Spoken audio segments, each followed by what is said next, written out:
Hey guys, real quick before this video starts, this is a part 2 to the previous episode of If My Heart Had Wings, aka episode number 4.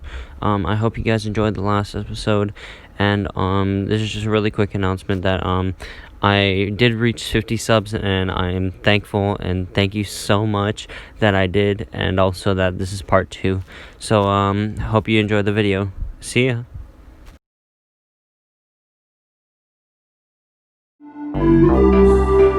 AGEHA looks towards me and points a cell phone she is holding at me.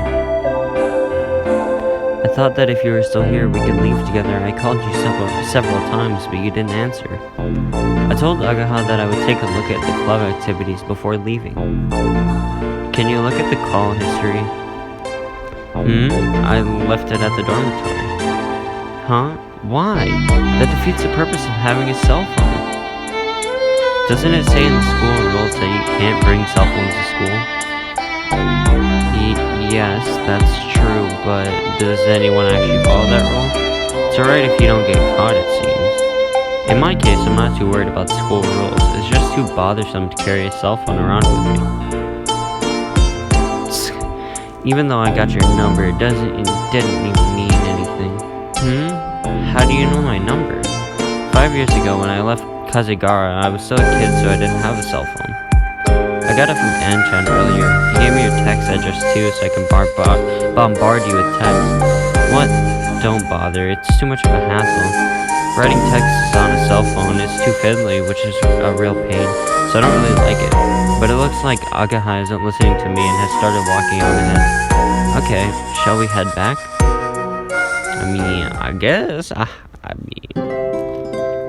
How was your first day at your new school? It seems like an interesting school. It was different to sports schools or regular schools and had a special kind of atmosphere. Everyone looks like they enjoy it, and it's, how should I say, like they come here to hang out. You could say that. Everybody comes here because there are things that they want to do. Things that they want to do. Have you found a club you want to join yet? I don't know, there were a few that seemed interesting though. Here, the sports clubs aren't that great, so you might find them kind of lacking. What do you do, AGEHA? I'm in the robot club. We make robots and enter contests. Robots? That sounds interesting too. You're always welcome, Moi. Yeah, I'll think about it. Well then, I'm going this way. Huh? Is there a place around here? Yeah, but I moved. Did you know that Kazami Shopping Street is no longer there because of the reconstruction? No way. Seriously? They've made a huge shopping mall. My family's shop has moved there too. I'll take you there when I have a day off, okay? See you tomorrow. Hey. What? Thanks for everything today. It's fine. If you just buy me a parfait next time, that'll be enough. No, I mean that you're the same way towards me as in the past. Sure. That was a big help. Me too, apart from your appearance, you haven't changed a bit. And your appearance isn't that bad either. This is leaking some secret information, but today a few girls asked me to give them your phone number. Seriously? Correction, you've got quite an eye for the ladies, haven't you, Oi? So what? I didn't have that kind of thing at an all-boys school. Well, it proves that you're a normal, healthy boy. In the time since we last met, you've grown up. AGEHA looked happy as she said that. So have you. To be honest, I thought she would have grown up to be more rough and tomboyish. That's right. Silence, bruh. AGEHA started smiling quietly. Looking at that innocent smile reminded me of how AGEHA was when she was just a kid. Welcome back, Oi. Yeah.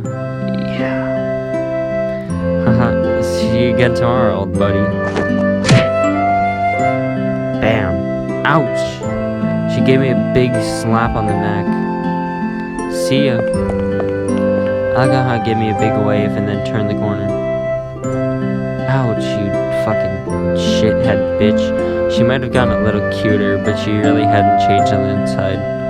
Welcome back, huh? Her attitude really hasn't changed since before, and somehow it felt that it had saved me. She's a fucking bitch, bro. You know what? She's excluded from the harem.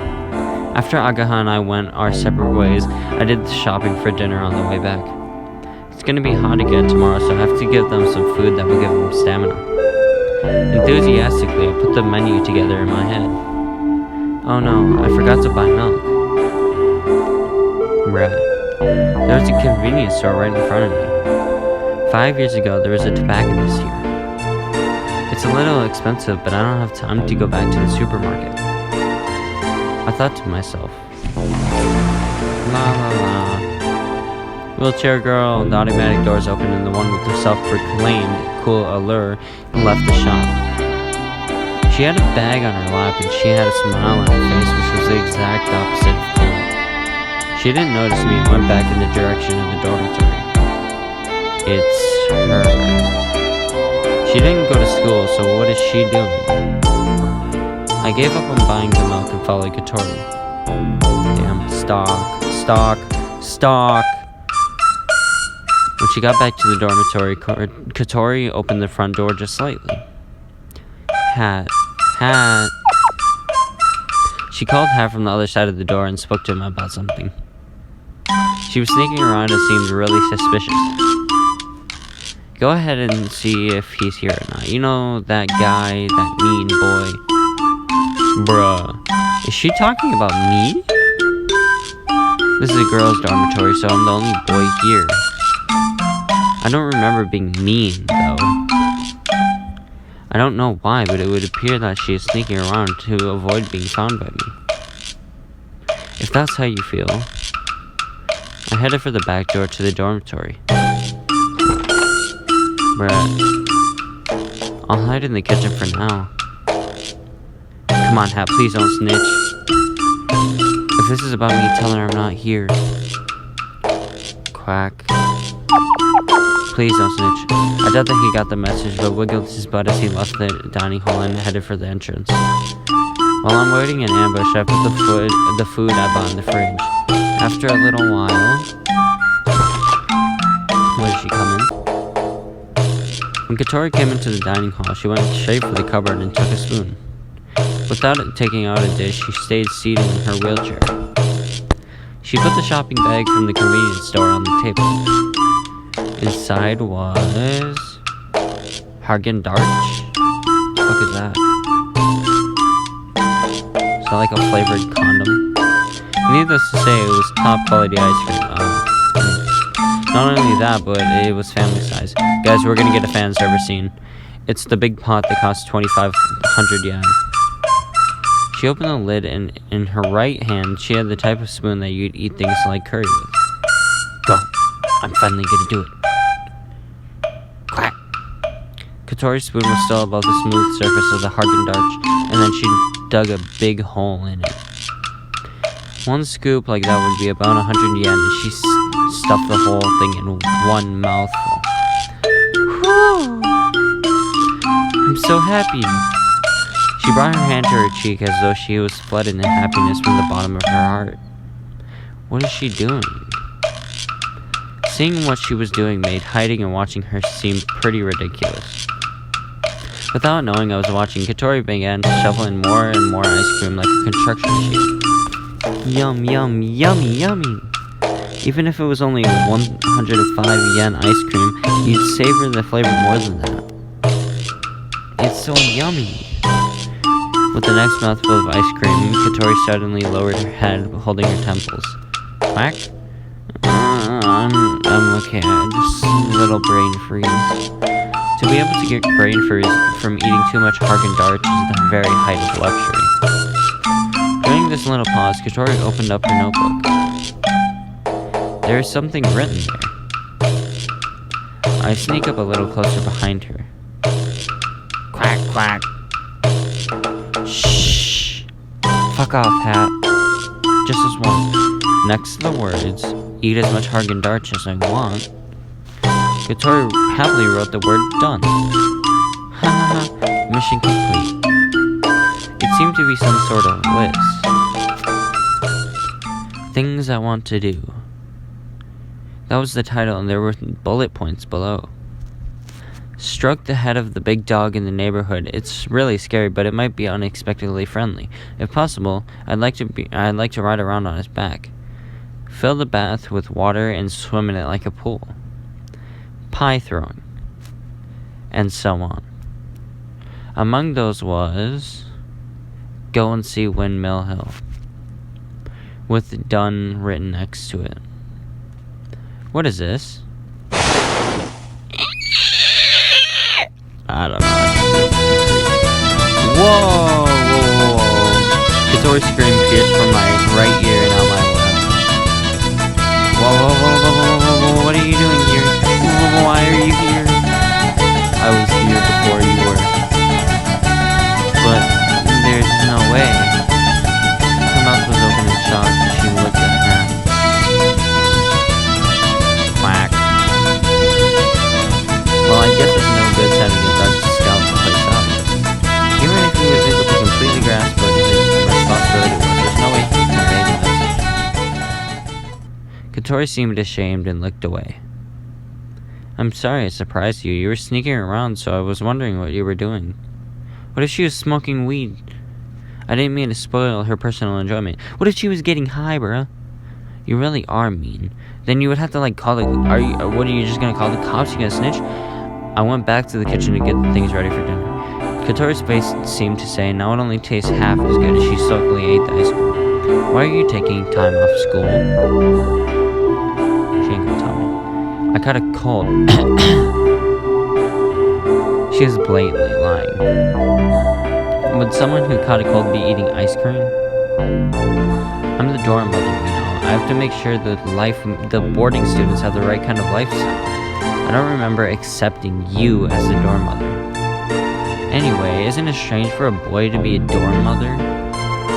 Swoosh! She went to the trouble of turning around so she could point at me. If you wanted to call me dorm father, then that's fine by me. Katori turned back around and went back to enjoying her ice cream. If you weren't at school, then where were you? I softened my tone a little as I asked her. It's got nothing to do with you. Did you go back to Windmill Hill? She is ignoring me and eating her ice cream. It has got something to do. I won't accept you as a dorm mother. I don't mean that. Yesterday, if I hadn't been passing by, where would you be right now? If you're not careful in a place like that, then maybe nobody would have come.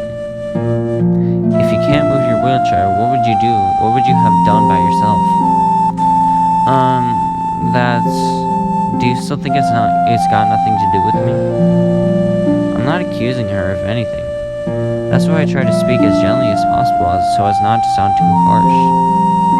However, I showed her how serious I was. Look, I said thank you, didn't I? For me to say thank you to anyone is extremely rare, you know. It's true. It's as rare as a giant salamander. You should be the one thanking me. Are you proud of that? If you think that people would be happy because it's so rare, you're severely mistaken. Katori seemed daunted by the sound argument, put down the spoon, and started thinking seriously. But because I'm like this, I can't do anything. Do you want some expensive ice cream? It's really expensive. No, I don't. I sounded a little mean, so Katori became tearful all of a sudden. Her cheeks were quivering as she desperately tried to hold back the tears. Hey, I'm sorry. I was just joking. Don't make that face. It's nothing. I'm fine. That's right. See? You're fine. Quack, quack. Hat quacked as though he was trying to cheer Katori up.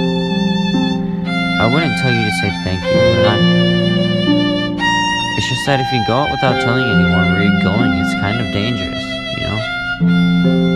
She She wiped the corner of her eye a little with her finger. I understand, but I don't want to understand. Do I have to understand? Somehow that's what the look on her face said. She put the spoon down and went to leave the dining hall. Where are you going? I'm going to wash my face. It's all sticky around my mouth from where I've been eating ice cream. She closed the notebook and put it on her lap. Then a piece of paper fell from the notebook. You dropped something. Katori looked as though she hadn't heard and left the dining hall. Hat went after her. As the sound of the wheelchair grew farther away, I let out a big sigh. Maybe I said too much. It's just that I was really worried about her. I don't know about anything about what's going on with Katori, so perhaps I was unnecessarily interfering. Wait. Flashback. Speaking of which, she was wearing her uniform. However, she was wearing her own clothes yesterday when she went to Windmill Hill. Could it be that she was actually planning on going to school? That's possible, isn't it? I mean, I guess. Back to the Future. As I thought of that, I felt my mood lighten a little bit and picked up the piece of paper that she had dropped. Alright guys, that's gonna be the end of the video. Sorry for leaving it on a cliffhanger, but it's just too good of a cliffhanger to do. It's like, oh my god, what's gonna happen next? It's gonna be so, I don't know. But, I mean, I have a good idea of what it is, but I'm not gonna say it right now.